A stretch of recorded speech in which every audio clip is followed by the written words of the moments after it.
loving enemies. When someone tells you, love your enemies and pray for your prosecutors, you might think the guy has taken leave of his senses. How in the world can you love someone who has raped your daughter or sister, or killed your brother or husband, or who squandered a family patrimony through vices, or a neighbor who plays incredibly loud music until 2 in the morning? How can you pray for someone who keeps on backbiting you, or has damaged your name by intrigues, or has inflicted a terrible injustices on you at work, in school, or at home? But this is precisely what Christ is teaching us to love our enemies. Do good to those who hate you, bless those who curse you. If someone strikes you on the right cheek, offer the other. And that is in the list of Luke chapter 6 verse 27 to 29. All terribly hard to swallow. The story of David illustrates this point. Saul hated the much admired David. He had become insanely jealous of him and had tried to get rid of him.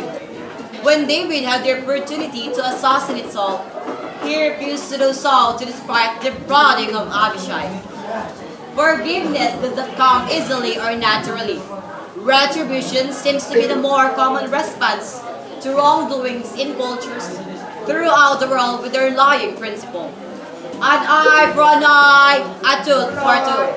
But as a charismatic leader and advocate of non-violence, Mahatma Gandhi once said, "If we live by an eye for an eye kind of justice, the whole world will be blind today."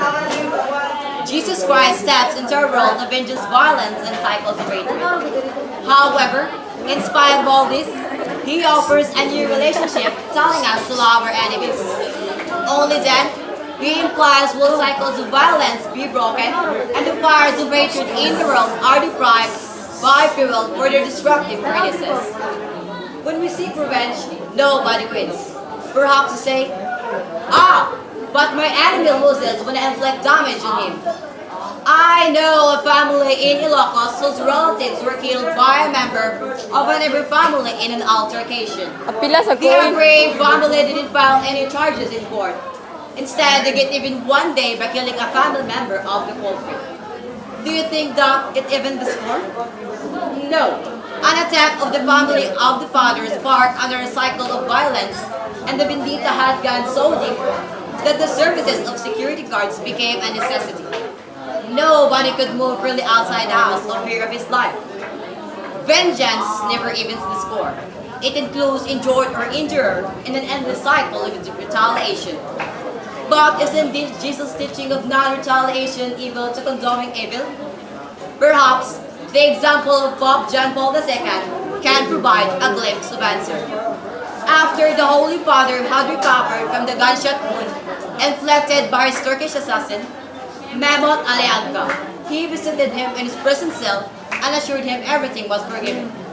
Despite the forgiving condescension, Agca remained in jail paying for his crime.